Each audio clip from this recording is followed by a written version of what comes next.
Voilà, donc on va reprendre la Gemara à partir de la Mara Yehuda Mar Shmuel.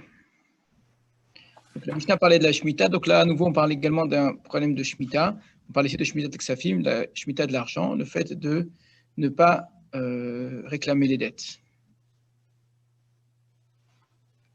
Donc Amar Yehuda Mar Shmuel, Rav Yehuda dit au nom de Shmuel, Haomer lechavero, celui qui dit à son ami, Almenat, donc à condition, Shelo tishmeteni shvi'it, que la shvi'it ne vienne pas annuler. D'accord, que la Shemitah ne s'impose pas à moi, de manière à m'obliger à ne pas réclamer mes dettes. Donc on parle ici évidemment, le début de la phrase, c'est « je te prête de l'argent à condition que ne s'appliquent pas les lois de Shvit ». Donc quelqu'un qui dit « voilà, je te prête pour 10 ans et sache qu'il n'y a pas de Shemitah entre nous ». Alors réponse, la Gemara, la Mishnah elle-même, ici, Shvi'it, c'est pas une Mishnah, de la phrase de Rav Yehuda au nom de Rav, Shvi'it meshametet, la Shvi'it annule quand même. Donc, c'est-à-dire que la dette est valable, donc il n'y a pas d'annulation de leur contrat.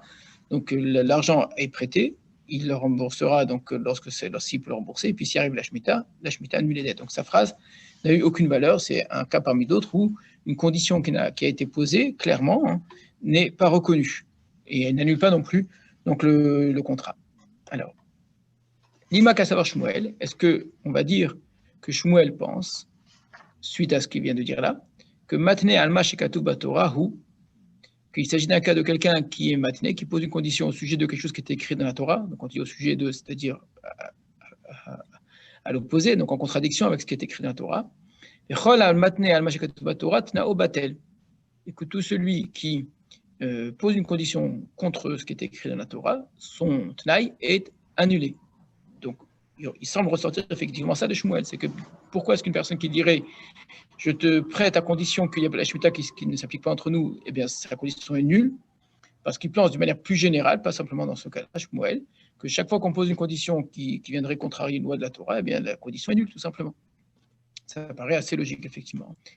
Pourquoi est-ce que ça nous pose problème? Parce que ça n'est pas, semble-t-il, l'avis de Shmuel. C'est un avis retenu, qui est même l'avis le plus probable, hein.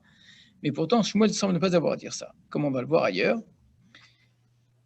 Ve'aitmar, pourtant on enseigne, Haomer lechaber, celui qui dit à son ami, Almenat she'en lecha alai ona'a, celui qui dit à son ami, je te vends cet objet-là, à condition que tu n'aies pas contre moi de réclamation de ona'a. Ona'a, c'est une lésion financière, c'est-à-dire lorsqu'on a vendu un objet pour beaucoup plus cher que son prix. Ça existe également dans l'autre sens, hein, si on a acheté pour beaucoup moins cher, là ona'a existe aussi, donc on pourrait exactement imaginer le même cas dans l'autre sens, où un acheteur a dit je t'achète à condition que tu ne viennes pas me réclamer. Voilà, je te propose ce prix-là, mais ne viens pas me réclamer ici de lésion, d'ona'a.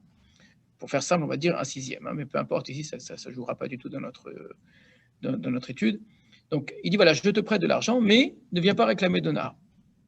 Rav Omer, yesh lo alavona. Rav dit, ben, la ona s'appliquera quand même. C'est-à-dire que si effectivement il a vendu avec beaucoup plus cher que son prix, il y a eu ona. Alors, qu'est-ce que ça entraîne alors, en fonction de la ona? Si c'est une véritable ona, ça annule la vente. Si c'est pile la ona, il doit rembourser la différence.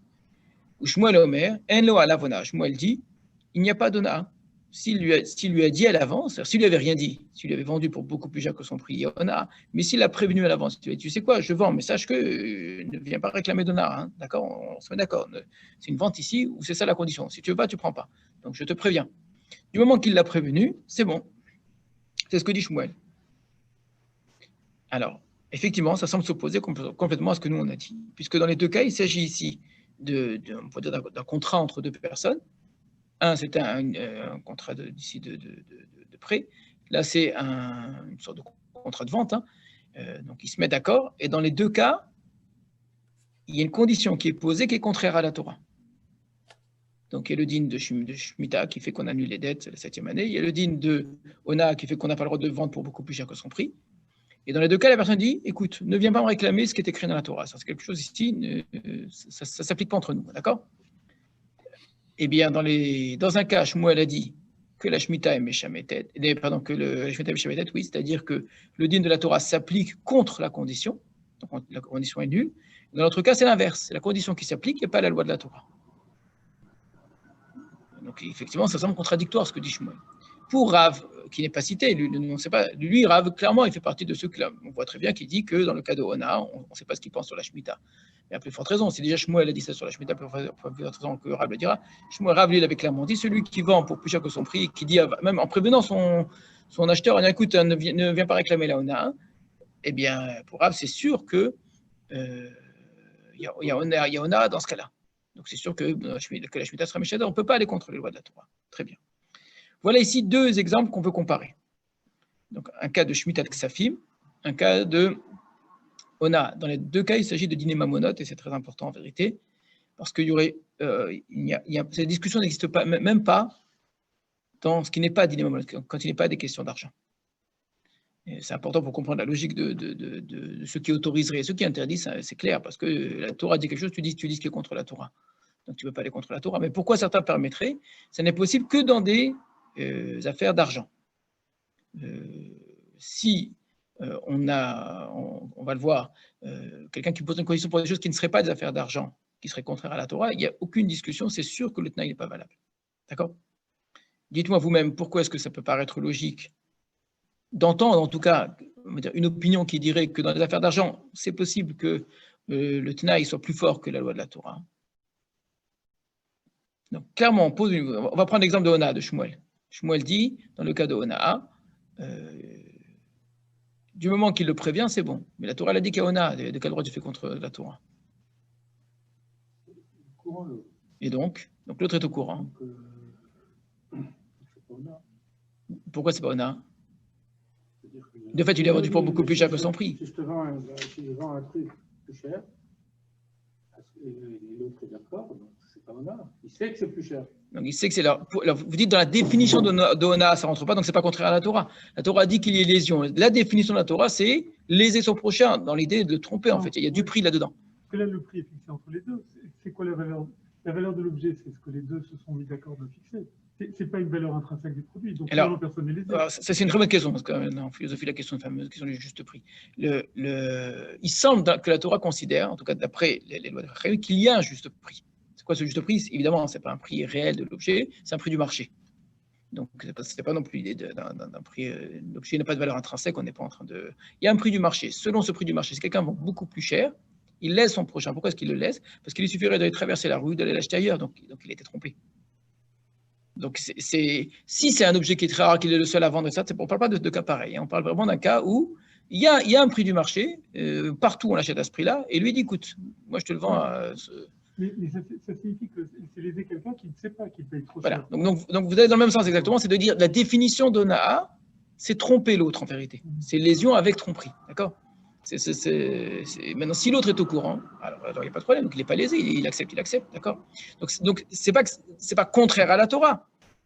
Ça n'est pas le dîn de la Torah. La Torah, elle nous a dit clairement que ce qui est d'intérêt, c'est l'autonou ishetachir, n'allait pas tromper l'autre, en fait, c'est ce que ça voudrait dire. Vous allez voir généralement, on présente un petit peu différemment. J'entends très bien ce que vous dites. Hein.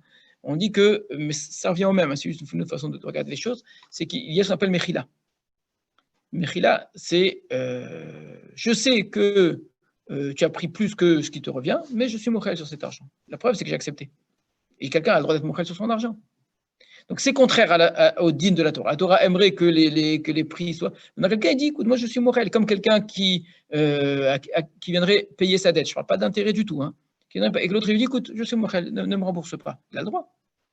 On a le droit d'être mochel une dette. Aussi parce qu'il trouve son compte, éventuellement. Probablement.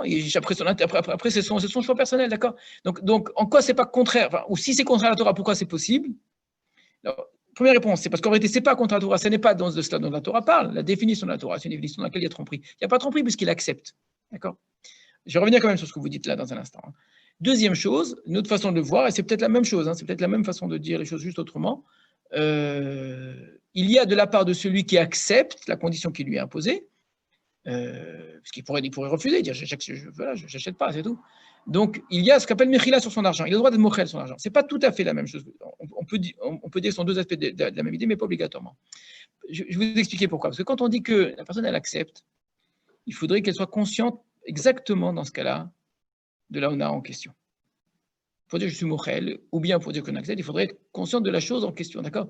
Tu sais quoi, ne viens pas réclamer de Ona. D'accord, je te vends, ne viens pas réclamer de Ona. Je dis, bon, d'accord. Maintenant, peut-être qu'il imagine qu'il a pris 10% plus cher, 20% plus cher, il n'imagine pas qu'il a vendu 300% le prix. Il n'imagine pas qu'en fait, ça ne vaut rien. Donc, il y a peut-être tromperie là-dedans. Et que le simple fait de dire j'accepte, c'est peut-être pas si évident. Alors, cette question est difficile parce que ça va dépendre comment est-ce qu'on comprend la Mishnah. Est-ce que la Mishnah parle d'un cas où il est au courant ou il n'est pas au courant exactement de la Ona en question? D'accord? Tout ça, ça fait partie ici de la problématique. De fait, je mets maintenant tout ce que je viens de dire de côté, on va y revenir, hein, mais on a une opposition qui paraît flagrante entre deux opinions de Shmuel. Une fois dans Shemitah, où du moment que c'est contraire à la Torah, eh bien, c'est pas valable, on annule la condition, il est obligé d'annuler les dettes. Et dans l'autre cas, dans le cas de Ona, d'accord? On continue. Dans Shemitah, c'est l'annulation de la dette, c'est pas un problème d'argent. Si, c'est un problème d'argent, bien sûr, c'est un problème d'argent ici.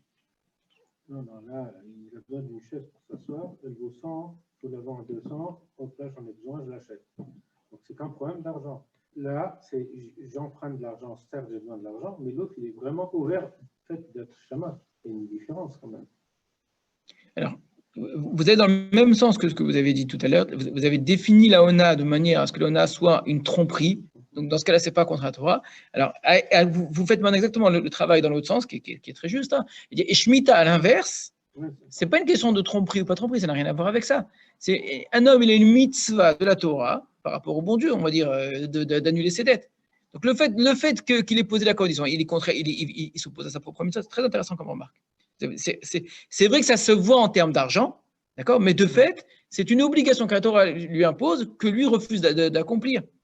Mais si l'autre, il accepte, vous allez me dire, c'est pas son problème à l'autre. L'autre, il accepte de me payer quand même, d'accord? Même s'il trouve son compte, etc. Mais de fait, par rapport à Dieu, d'une certaine façon, moi j'ai une obligation d'annuler mes dettes. Et donc, lui ne peut pas décider à la place de Dieu. J'exagère un petit peu ce que vos propos, mais c'est un petit peu cette idée-là. Alors, on va voir si on va peut-être passer par toutes ces logiques-là. Pour l'instant, voilà comment est-ce qu'on oppose les deux. Voilà la manière dont... Oui, je vous écoute. Il y a la notion de tromper et il y a la notion d'abuser. Alors, même si l'autre est d'accord, ça ne veut pas dire qu'on n'abuse pas, parce que supposons qu'il n'a pas le choix, alors on profite de la situation, etc. Quelque chose comme ça. C'est un autre point qui est juste, vous avez raison. C'est que quelqu'un parfois accepte quelque chose parce qu'il n'en a pas trop le choix. Et de dire, et d'une certaine façon, c'est honnête. Profiter de cela pour s'enrichir, c'est pas juste. Ça, que vous dites, il n'y a pas tromperie, mais il y a abus. Et on aura beau dire, mais etc. Quelqu'un qui accepte de se faire abuser, il faut se poser des questions. Pourquoi?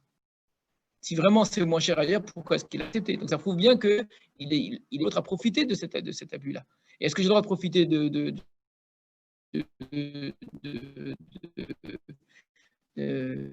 besoin de l'autre? C'est une très très bonne remarque, tout à fait. C'est juste. Non pas Shemitah.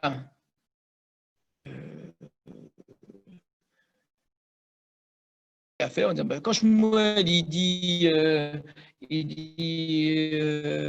qu'on ne peut pas faire, il y a une différence. Tout le monde réfléchit comme ça. La Gemara ne va pas du tout faire les choses comme ça. Elle va dire que c'est une question de langage, en fait. C'est étonnant la manière dont elle répond. Je reviens à la Gemara. Haïtmarala. Voilà qu'on a enseigné cette enseignement sur Ona. Il y a un autre enseignement qui a été donné et qui vient compléter le premier. Amara, comme m'a expliqué l'enseignement de Shmuel, c'est pas aussi simple que ça ce qu'a dit Shmuel dans Ona. Almena che'en elo alavona. S'il a dit les mots suivants. Almena, que tu n'es pas contre moi, c'est que tu n'es pas de moi, envers moi. De réclamation de Ona. Il n'y a pas de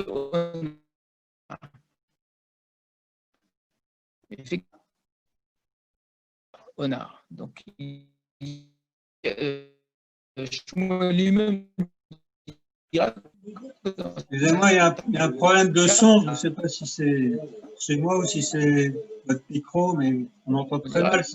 il y a Ona et que, bien qu'il est nul. Ça va dépendre de comment est-ce qu'il a dit les choses, qu'il a dit Al-Ménage.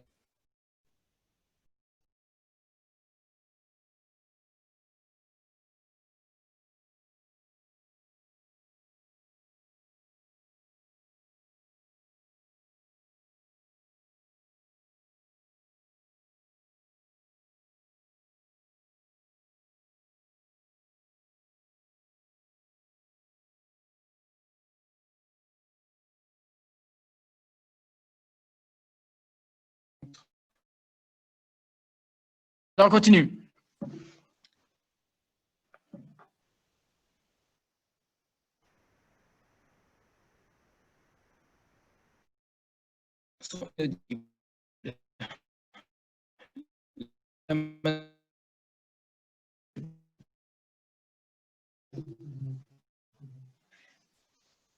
Je continue. Donc, la différence qu'il y a entre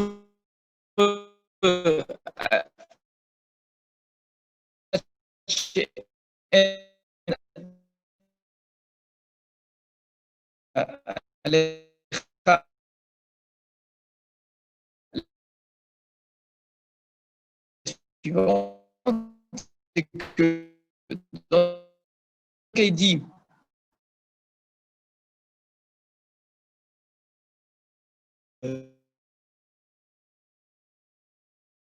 et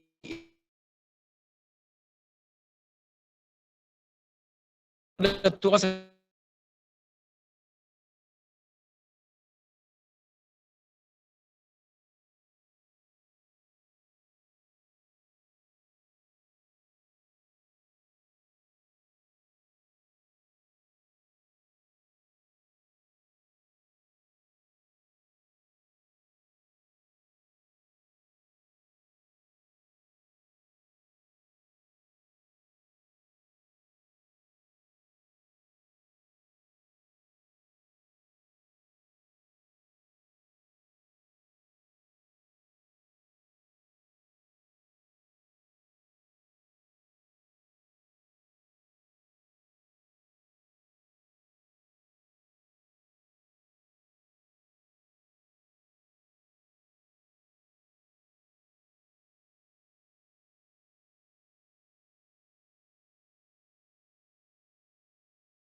je suis d'accord avec vous, comme très souvent dans le droit, mais tous les droits, c'est comme ça. Mais le droit se doit d'être strict dans ce qu'il dit, dans ce qui. Alors, quelqu'un qui s'est joué avec, évidemment, il va dire, bah, alors, on peut s'arranger, mais c'est le côté pervers du droit.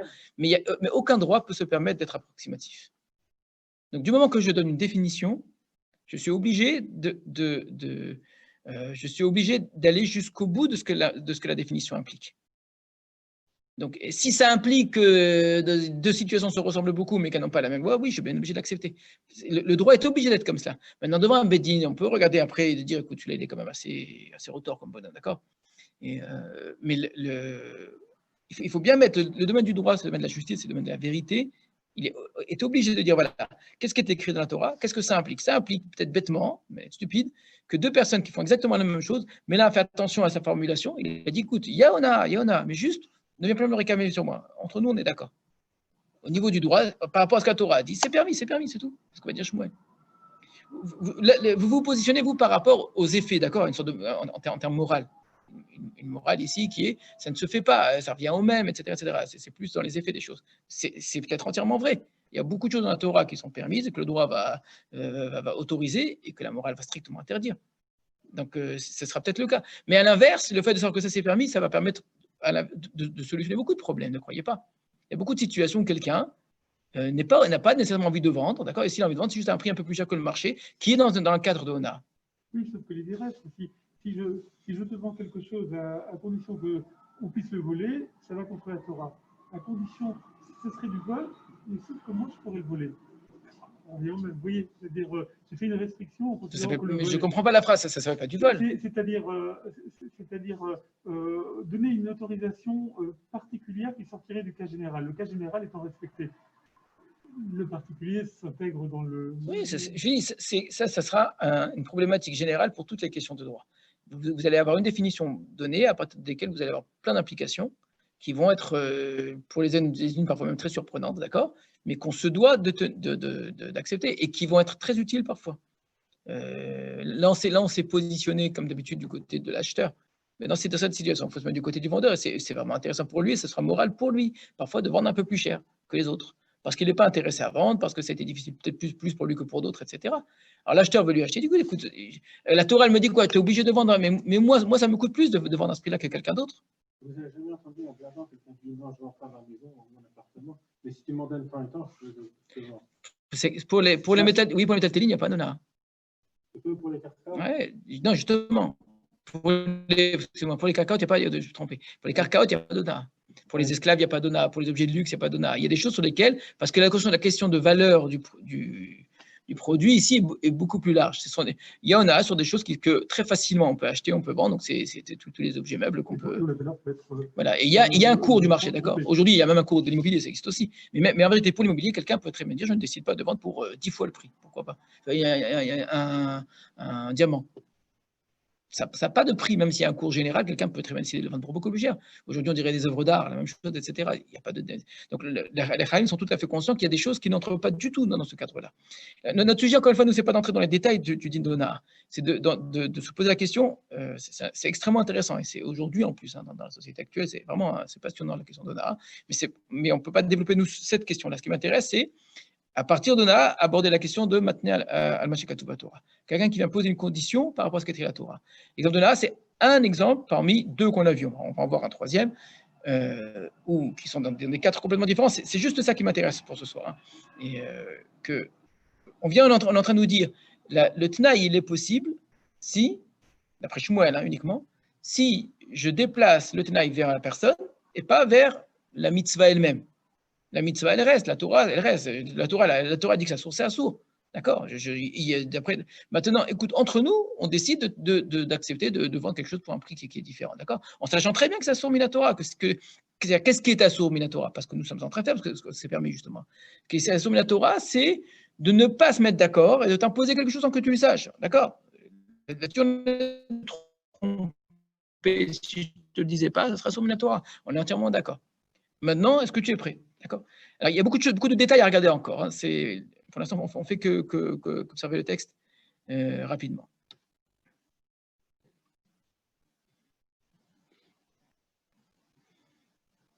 Après, mais ici aussi, regardez bien ce que dit la Gemara, c'est important. Une fois qu'on a donné l'exemple de Na'a, Almenat, Shelotishmeteni Bashvit, En Shvit Meshametato. S'il dit de manière à ce que tu ne viennes pas me réclamer pour la Shvit ne vient pas annuler. C'est-à-dire que, contrairement à ce qu'on a compris, Shmuel, il est tout à fait cohérent. Il va appliquer le même din à Ona qu'il a appliqué à Shvit. Et le même din à Shvit qu'il a appliqué à Ona. Donc nous, on a opposé les deux dinim. Au lieu de rechercher une distinction qu'il y a entre les lois, ce qu'on peut très bien voir, hein, on peut très bien dire Shvit, ça n'est pas pareil qu'Ona. On est dans ce sens-là tout à l'heure. La Gemara, elle n'utilise pas du tout ce procédé-là. Elle dit au contraire, c'est exactement pareil Shvit et Ona. Il n'y a aucune différence.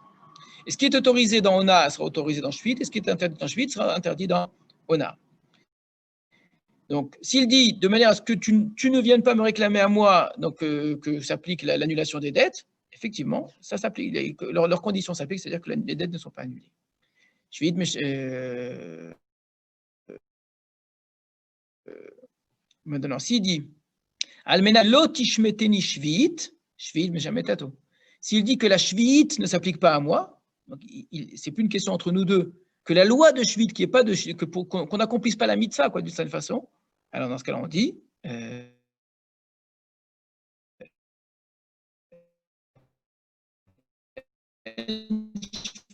Shvit, mais jamais tato. S'il dit les lois de la Torah sont ce qu'elles sont, Maintenant, nous, on va faire une exception à ces lois-là parce qu'on est d'accord. La Torah, elle pose un cadre général et elle autorise dans ce cadre général, ce qui permet dans ce cadre général pour des questions d'argent que parfois on s'arrange comme on a envie de s'arranger du moment qu'on ne touche pas au cadre général et qu'on soit conscient évidemment qu'il n'y ait pas de tromperie. Maintenant, s'il dit, on est deux juifs, on va faire dinim, mais nous, et on écrit clairement, à ce contrat ne s'appliquent pas les lois de la Torah. D'accord ? Et on trouve beaucoup de contrats aujourd'hui, un petit peu de ce style-là, où on dit ce contrat suit les lois de tel pays. D'accord ? Ce contrat pourra être, je ne sais pas, s'il y a un litige quelconque, on devra aller devant le Bédin. On peut très bien imaginer deux juifs, quand je dis imaginer, c'est des choses qui sont réelles, hein, qui prêtent de l'argent en disant ne s'applique pas pour nous la loi mosaïque. Voilà. Comme ça, d'après cela, d'après ce qui est écrit dans la Gemara, ça s'appliquera à eux, contre leur gré. C'est-à-dire, s'il y avait un Bédin, on les obligerait. Ils ne peuvent pas dire que la loi de la Torah ne s'applique pas à eux. S'ils disent la loi de la Torah, elle est ce qu'elle est, mais nous faisons exception à cette loi de la Torah, nous acceptons entre nous, c'est tout à fait possible. Voilà l'opinion de Shmuel. Donc Shmuel est en train de dire que Matniel d'avoir chez la Torah, que quelqu'un qui vient poser une question contre la Torah, effectivement, son tenaille, il est battel. C'est bien sûr que son tenaille, il est battel si vraiment il vient s'opposer à la Torah. Mais on peut être matné sur quelque chose qui est dans la Torah sans que son tenaille soit battel, du moment que ce sont des questions d'argent, et qu'on ne remette pas en question la loi de la Torah, juste qu'on dise que c'est une loi d'exception. C'est clair ? Voilà. On va faire Achille là-dessus.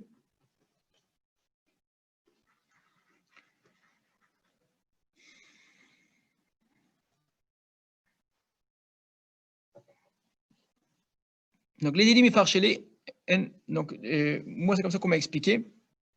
En lo anaa, il n'y a pas de din anaa. Shamatne al mashekatu batorah, tnao kayam. Car celui qui pose une condition sur ce qui est écrit dans la Torah, il est kayam, d'après Shmuel, comme on l'a vu dans Shvit. Mais s'il dit il n'y a que de condition qu'il n'y ait pas d'ona du tout dessus, enze matne, c'est pas une condition qui est valable. Shim cholo onaato, regardez bien ici la notion de mechila qui est utilisée, de manière à ce que l'autre puisse lui l'imchol, c'est-à-dire lui laisser cette ona là, et là lui abandonner cette ona. Et là où itna imoshe eno onehu bemecherze, c'est qu'en fait il est en train de, il n'est pas en train de dire écoute fais-moi mechila de cet argent. Donc, d'après la Torah, cet argent, je n'ai pas le droit de le prendre, mais sois mochel sur cet argent, d'accord ? C'est pas ça qu'il est en train. Il est en train de lui dire. Donc, et là, c'est comme si il est en train de lui dire, tu sais, il n'y a pas de. Moi, je ne suis pas en train de tout de te tromper. Cette loi s'applique pas à nous. Le mecherze. Or, on voit bien qu'il est en train de faire une ona. Ou et par cela, comment ? Voilà. Et à ce sujet-là, Shmuel, lui, reconnaît que dans un cas pareil, il y aura ona. Mais de la même manière, Imamarlo, almenat shelo tishmeteni, ata bashvit, tnai huze. S'il lui dit de manière à ce que tu ne viennes pas me réclamer pendant la shvit, ce tnai est valable. J'accepte. La falpi shetna al mashikatu vadara, bien qu'il ait posé une condition qui est contraire à la Torah. Tnai ukayam, ce tnai sera valable. Abalim amarlo almenat shelo tishmeteni shvit, il dit que la shvit ne vienne pas s'appliquer à moi. Hashvit, ena mesura beyado, la shvit n'est pas dans sa main. L'atnot, donc il ne peut pas poser une condition à la Torah, il ne peut pas poser une condition à la shvit. Et là, chez l'OT, shvit b'shavetet, pour de manière à dire que la shvit ne s'applique pas à lui, les fichar, en kalei tnai. C'est pour ça qu'il n'y a pas de tnai. Rashi semble vraiment rentrer dans les mots exacts. Il dit vraiment s'attacher aux mots. Le problème, c'est qu'il est en train de parler de choses qu'il ne maîtrise pas. Tu n'as pas décidé pour la Torah. Mais vous pouvez dire. Voilà comment Rashi vraiment explique la différence. Il y a un Tosfot là-dessus, mais avant de faire ce Tosfot, il faut aller d'abord regarder Gemara dans Baba Metzia. C'est le petit Tosfot de Shmuel Omer, en lo alavona. Alors, c'est dans les feuilles que je vous ai distribuées.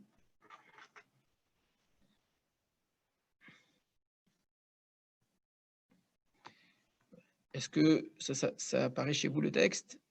Également sur Zoom? Normalement, vous l'avez sur votre... C'est bon. Alors, on y va. Itmar, on enseigne. Haomer lechavero almenat she'en lecha alayuna. Ravama yeshlo alavona. Ushmelama elo alavona. Donc, c'est l'enseignement qu'on a vu chez nous. Il vient, en fait, de là-bas de la Gemara dans Baba Metzia. Donc, exactement le même enseignement. Rav dit que la ona s'applique malgré tout, donc la condition est complètement nulle. Alors que Shmuel a dit, la condition est valable et il n'y a pas d'ona. Là-bas, on n'avait pas opposé à Shuit. Hein. Donc, Lima, Rav, Damar et Rabbi Meir.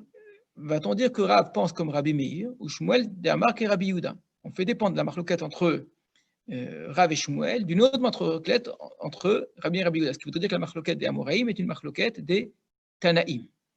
Ce qui est embêtant de dire ça en vérité. C'est gênant. Parce que la règle, généralement, c'est de dire que les Amoraïm ne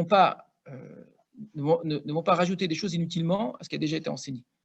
Si j'ai une marloquette de Rav ou Shmuel qui préexiste déjà au niveau des Mishnayot, je n'ai pas besoin de la répéter encore une fois. Donc, ça n'apporte rien.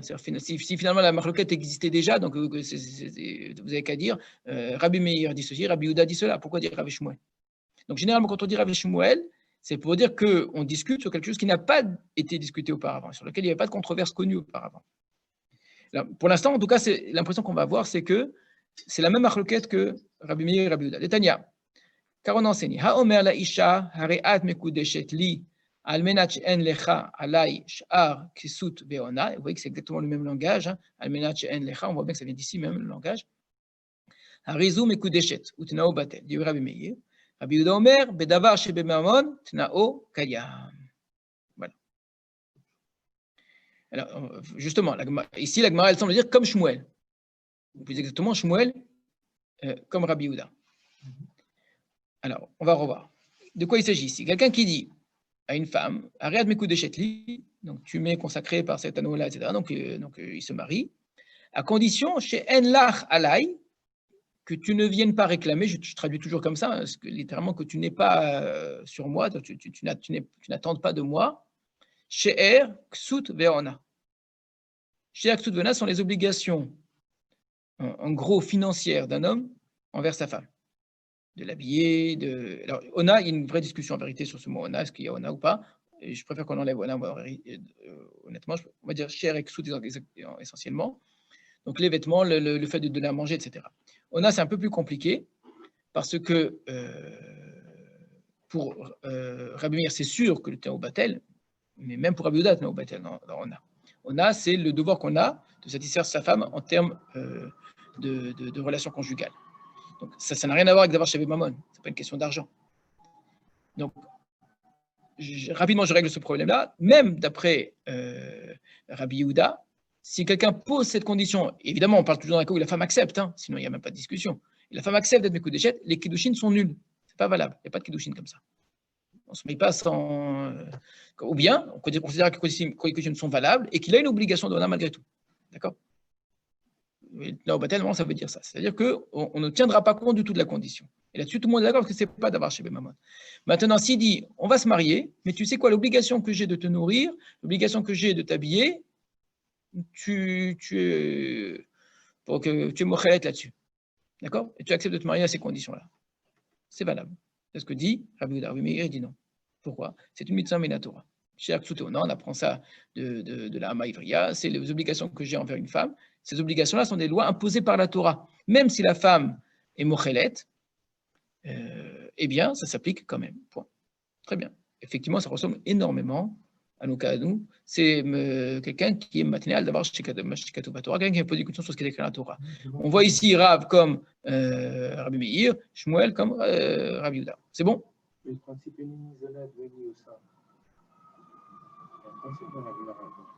oui, tout à fait, c'est possible. Ça veut dire que tout ce qui est mammon, elle accepte qu'on est. Mais il y a échange là-bas, il y a échange. Mais en vérité, même ça, c'est lié à notre Gemara. Mais... C'est-à-dire que.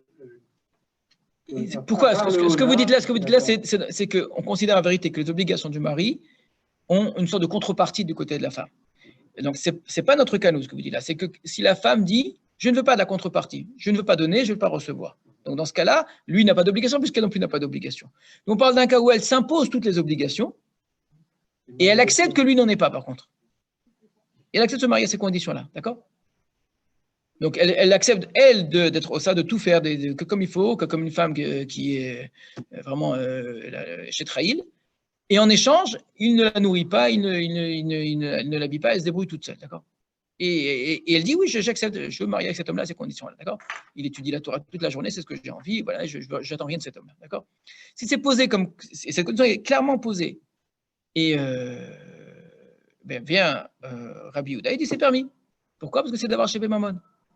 Et quand c'est une question d'argent entre eux deux, d'accord? Alors, il faudrait rajouter, si c'est vraiment la marloquette entre Rav et Shmuel, si l'une est vraiment calquée sur l'autre, il faudrait rajouter d'après Shmuel qu'en vérité, ça va dépendre comment est-ce qu'il a prononcé les choses. Est-ce qu'il a dit vraiment en lach alay, c'est ce qui est écrit ici, donc effectivement, c'est vrai. Mais s'il dit chez en din, qu'il n'y ait pas de din, ça, on dira non, c'est pas valable, monsieur, parce que là, peut-être c'est tout, ce serait la seule distinction qu'on aurait apportée, mais ça reviendrait exactement à la marloquette Rav et Shmuel. La Gemara va essayer de séparer ces deux marloktot, bien qu'elles se ressemblent énormément, de dire qu'il ne s'agit pas de la même marloquette. Amar lecha Ravana. Excuse-moi, j'ai mal lu. Amar lecha Rav, Anna de Amre afilou le Rabbi Yehuda. Rav pourrait très bien te dire, Rav à qui je suis en train de dire que lui, ben, ce qu'il dit, c'est uniquement l'opinion de Rabbi Meir, il dira non, moi ce que je dis, ça marche aussi d'après Rabbi Yehuda. Donc, Rabbi Yehuda qui permet dans Kiddushin serait d'accord avec moi que c'est interdit dans Ona'a et dans Shemitah. D'accord? Et vous allez voir que Shmuel dira la même chose. Moi, ce que je pense, ça va aussi, d'après Rabbi Meir qui interdit dans Kiddushin, il sera d'accord que c'est permis dans Shemitah. D'accord? Pour vraiment dire que les deux marloquettes sont complètement séparés, il faut pouvoir montrer que Rav et Shmuel, qui sont marloquettes sur le din de Kiddushin, n'ont strictement rien à voir avec le din de Torah, dans le din de Onna, dans le din de pensée, où tout est permis ou tout est interdit. C'est vraiment un jeu assez intéressant au niveau. Pourquoi?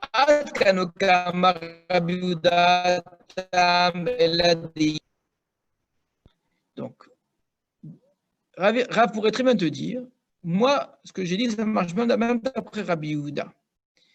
Pourquoi? Rabbi Yehuda, ce qu'il a dit, ou pour lui, il a dit que le tna, il est valable, que bien que l'homme se marie à condition de ne pas donner cher exout, et bien malgré tout, c'est valable. Pourquoi? Parce que des yad avec Amachala, elle le sait, et elle est mochelet. Elle sait très bien ce qui lui revient, et elle dit, je ne veux pas. D'accord? Mais là, qui sait s'il est mochel? C'est très intéressant d'entendre ça ici, parce que ça voudrait dire que la manière dont on a compris la Gemara, c'est que la personne n'avait pas entièrement conscience de la mechila. C'est bizarre, on a toujours utilisé, nous, le principe de mechila. On a toujours dit que pour quelle raison on disait que dans le cas de Ona'a, d'après Shmuel, ça pouvait être, excusez-moi, d'après Rav, c'était interdit. Non, je reviens, d'après Shmuel, c'était peut-être permis, parce qu'il y a une forme de mechila. Or, ici, on est en train de dire que le cas sur lequel discute Rav et Shmuel, c'est un cas où, mais il y a des machil qui te dit qu'il est mochel. C'est quoi qui te dit qu'il est mochel? Tu es en train de me dire que si on ne sait pas qu'il est mochel, alors là, pourquoi Shmuel l'autoriserait? C'est très étonnant, ça, de dire qu'il y a un problème ici sur la mechila, on n'est pas certain. Miyada, qui sait? Ça veut dire quoi, qui sait? S'il n'est pas mochel, Rachid lui-même, il a expliqué qu'on était mochel, on avait de la Gemara dans ma cote. S'il n'est pas mochel, pourquoi Shmuel dirait que c'est autorisé? Alors, comment est-ce qu'on comprend? Il est mochel, mais il ne sait pas à quoi il s'engage dans sa mechila. On parle pas de. J'ai fait attention de vous le dire. Voilà, c'est que, ou même si le prix est donné, il n'a pas conscience du véritable prix, ou l'inverse. Donc, c'est quelqu'un qui accepte, dit bon, oui, bon, je veux bien, j'accepte, mais en vérité, il n'a pas conscience le niveau de mechila auquel il s'engage. Et que s'il le savait vraiment, peut-être qu'il dirait non. D'accord? Oui, voilà. Alors que la femme, elle sait très bien, c'est clair, il ne te nourrira pas, il ne t'habillera pas toute ta vie, d'accord? Alors, si un jour il tombe sur la tête, il te le fera, tant mieux pour lui, d'accord? Mais sache que tu t'engages à ça. Donc, elle sait. Il y a une autre question, c'est est-ce que quelqu'un peut accepter quelque chose qui lui paraît, qui un jour peut-être être insupportable? En tout cas, au moment où elle dit j'accepte, elle accepte, c'est clair. Et le mariage, il a cette condition-là. Oui, on revient sur la notion de tromperie. Dans la ONA, il y a une tromperie. Voilà, très bien, exactement ça. C'est que ici, il y a quelque chose qui ressemble à une façon de le tromper un petit peu, parce qu'il n'a pas conscience de ce à quoi il s'engage. Ou Shmuel Amar, Anna d'Amre Afilou les Rabbi. Moi, ce que j'ai dit, que c'était permis, c'est même d'après Rabbi Meir qui dit que dans Kiddushin, c'est interdit. Donc, on va renverser complètement maintenant la logique. Pourquoi? Rabbi Meir, Atam, la Devadai, Ka'akar. Avalacha, Miyema de Ka'akar Mide. Alors, Shmuel dit, ce qu'a dit Rabbi Meir, c'est c'est sûr que ça a été littéralement déraciné. Avalacha miyemar de ka'akar mide. Qui te dit que ça va vraiment être déraciné? Ça veut dire quoi ça? Comment? Dans le cas de honneur. Dans le cas d'Ona, oui. Dans le cas de Ona, il C'est n'est pas sûr d'être lésé. Non, c'est pas ça. Qu'est-ce qu'on appelle déraciné? On va commencer par Kiddushin. Dans Kiddushin, c'est sûr que c'est déraciné. C'est quoi que c'est sûr c'est déraciné? Le Issour de la Torah que tu es venu annuler, tu l'annules bel et bien, assurément, sans aucun doute. Pourquoi? Il dit clairement, je ne paye pas Ksud Beona. Donc là, tu es vraiment... Il dit, mais dans le cas de Ona, oui, c'est ça, dans le cas de Ona, encore une fois, vous allez voir que c'est pas exactement comme on avait compris l'Agma, hein. On reste dans une forme d'indécision. Dans Rav, la décision, elle était sur le niveau de différence, le niveau d'Ona, d'accord? Il ne sait pas combien. Bien, Shmuel, dans toujours le même cas, lui, il est en train de parler d'une décision, même sur la Ona elle-même. Si ça se trouve, il n'y a même pas Ona. Ils ont dit, écoute, on fait cette transaction, mais que ça ne fait pas le din d'Ona entre nous. Donc, on a compris jusqu'à maintenant, c'est qu'en fait, si ça se trouve, il n'y a même pas Ona. Si ça se trouve, il y a une petite Ona, une très grosse Ona. On n'en sait rien. On a juste dit que. Donc, c'est un cas où ils ont laissé de côté complètement le marché. Ils ne se sont pas renseignés l'un et l'autre, de manière très honnête. Et si ça se trouve, il y a. Maintenant, si c'est comme ça qu'on comprend. Il y avait une volonté de. S'il y avait une condition, c'était parce que le vendeur voulait. Voilà, exactement. Et c'est sûr qu'on a compris comme ça au départ. On a compris que la condition était là pour s'assurer que le vendeur voulait s'assurer que l'autre ne vienne pas réclamer. Parce qu'il savait qu'il y avait quelque chose. Or, en fait, on est en train ici d'atténuer beaucoup l'importance de ce tenaille-là, ce qui le remet en question. C'est un tenaille dans lequel, semble-t-il, tel que la Gemara semble comprendre ici, où Rav Shmuel semble comprendre le tenaille, on parle d'un cas où finalement, de quoi ils étaient en train de parler? Ils étaient en train de proposer là un achat et une vente. Ils disent, bon, très bien, maintenant combien ça coûte? Je ne sais pas vraiment. Tu sais quoi? Il n'y a pas d'honneur entre nous. C'est bon? Ça se trouve, c'est moins cher, ça se trouve, c'est plus cher, ça se trouve, c'est beaucoup. Je ne sais pas. D'accord? Voilà. C'est possible, bien sûr que c'est possible, mais sauf que ce n'est pas du tout comme ça qu'on nous a compris la Gemara. Bien sûr que c'est tout à fait possible. Mais si vous dites ça, alors vous allez avoir des nafkaminotes énormes. Pour Shmuel qui dit que c'est permis, supposons que c'est un cas où c'est Akar, où clairement on sait combien c'est. Shmuel il dira non maintenant.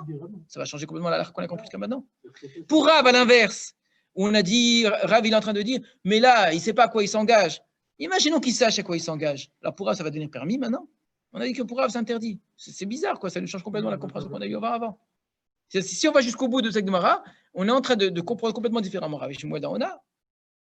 Vous avez remarqué que sur place, Rashi, personne, la Gemara elle-même, nous n'a fait allusion à ça. Pire que ça, la Gemara, au lieu de faire une distinction entre Shemitah et Ona, elle a clairement dit, c'est pareil, le din c'est Matne Alma Shekatu Batoa, la seule distinction c'est moi ou la mitzvah, c'est tout. Elle n'est pas rentrée dans des choses, écoute, est-ce que là c'est fixe, c'est pas fixe, est-ce que c'est quelque chose qui est certain, est-ce que c'est à quel niveau, d'accord? C'est très étonnant. Et c'est là que vient le. Même avant, on pouvait comprendre comme ça. Comment? Peut-être que je t'ai vendu trop cher, donc je te fais le travail. Peut-être que je ne t'ai pas vendu trop cher. Et si je te vends aussi, oui, tout à fait. Que, je ne sais pas, je vais aller en Amérique. Tout à fait, exactement. Vous avez dit, ça change complètement la compréhension de Shmuel. C'est que finalement, ce que Shmuel autorise, c'est dans un cadre très restreint. C'est vraiment quelqu'un où, vraiment de manière très neutre, on ne sait pas, vraiment, on sait pas le prix. Bon, allez, on accepte, on est intéressés tous les deux à acheter à vendre, et puis voilà. Mais ça change beaucoup la façon de comprendre Shmuel. Mais il ne dit pas, il ne sait pas le prix. Il dit peut-être qu'il ne sait pas le prix. Non. Il sait aussi. Non, il dit clairement, il dit, si tu compares à Kiddushin, oui. On prend un cas où les deux ne savent pas. Voilà, exactement. Le vendeur ne fait pas forcément un ONA parce qu'il ne sait pas, et l'acheteur n'est pas montré parce qu'il ne sait pas. Voilà, il imagine qu'en fait, c'est pas énorme ce qu'il a. Donc en fait, personne n'est intéressé ils imaginent que c'est plus ou moins le prix. Voilà, tous les deux pensent que c'est plus ou moins le prix, donc ils acceptent à ces conditions-là. Alors ils disent peut-être, c'est possible, d'accord. Mais bon, on est plus intéressé par la vente maintenant que par le reste. Donc oui, et puis c'est vraiment pas comme ça que la Gemara avait compris.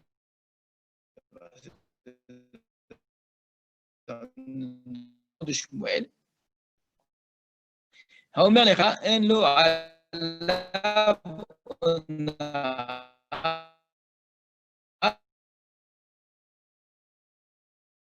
על מנת שאין בו הונאה, הרי יש בו הונאה. Voilà comment, avec la discussion qui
Kodem, il avait quand même une dette avec un Zwan.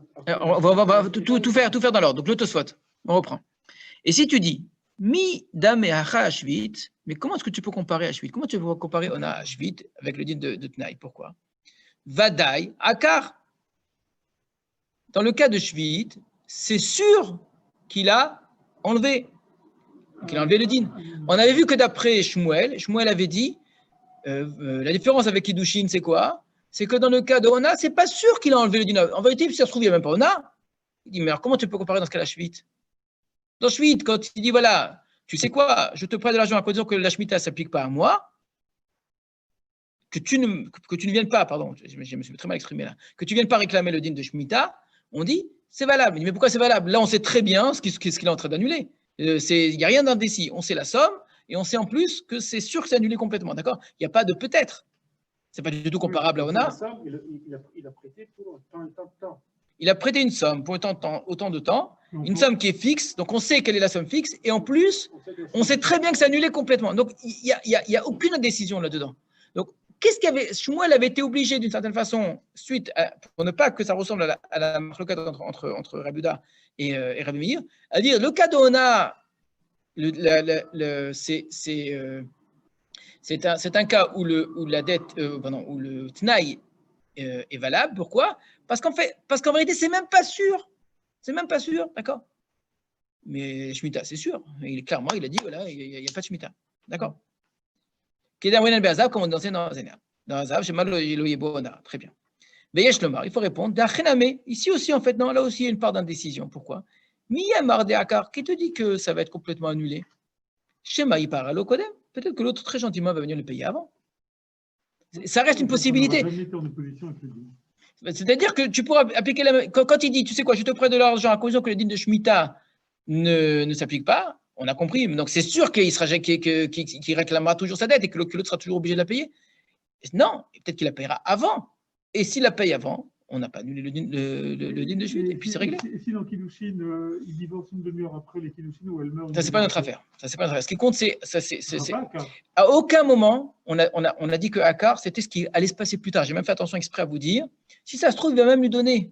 Il va changer la vie, il va adorer sa vie, il va avoir de l'argent, il va lui donner. C'est pas la question. La question, c'est les Kiddushin, à ce moment-là, ce sont des Kiddushin qui sont contraires à la Torah. C'est-à-dire, la condition, elle n'est pas acceptable. Et là, je suis au Caire, absolument.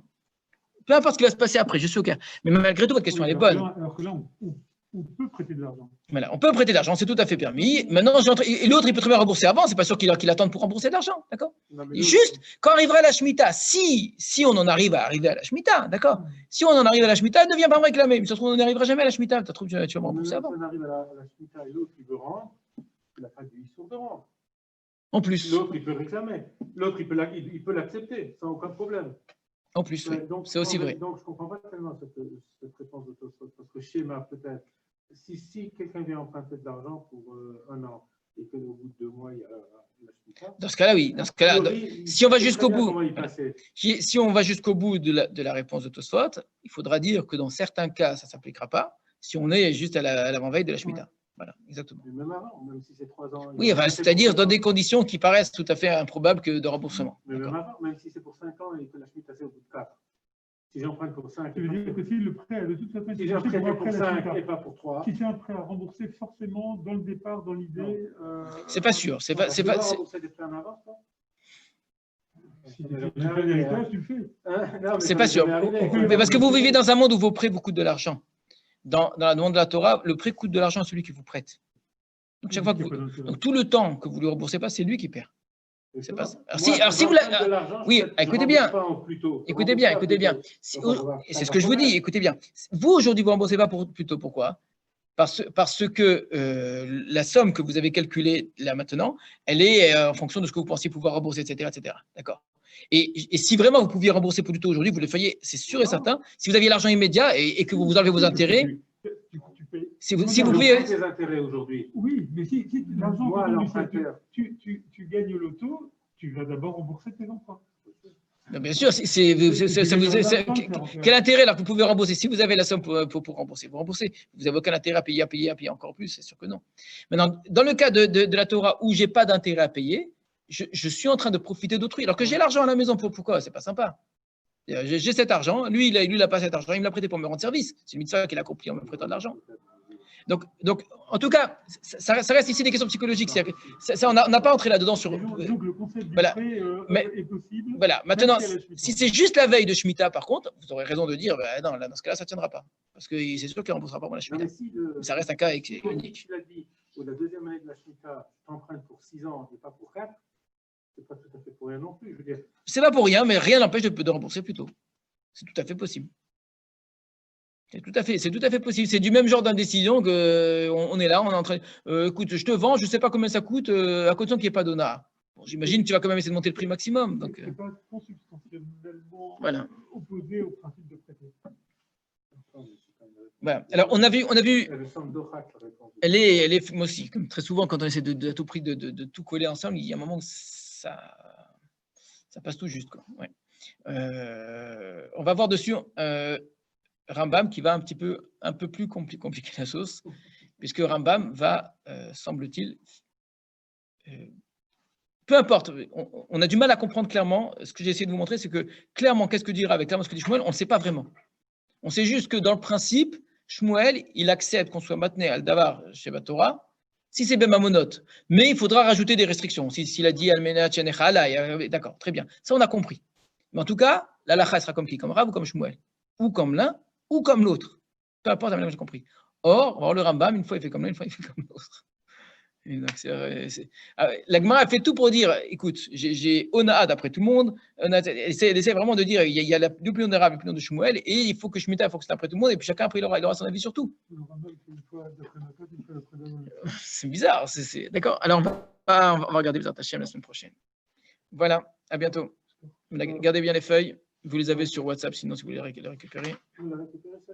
Comme vous, il y en a deux, très bien, je prends. Je suis désolé je ne sais pas ce qui s'est passé avec le WhatsApp. Ils n'ont pas entendu. Je pense que vous avez raté une grosse partie, mais il y a un problème de connexion. Vraiment, vraiment désolé.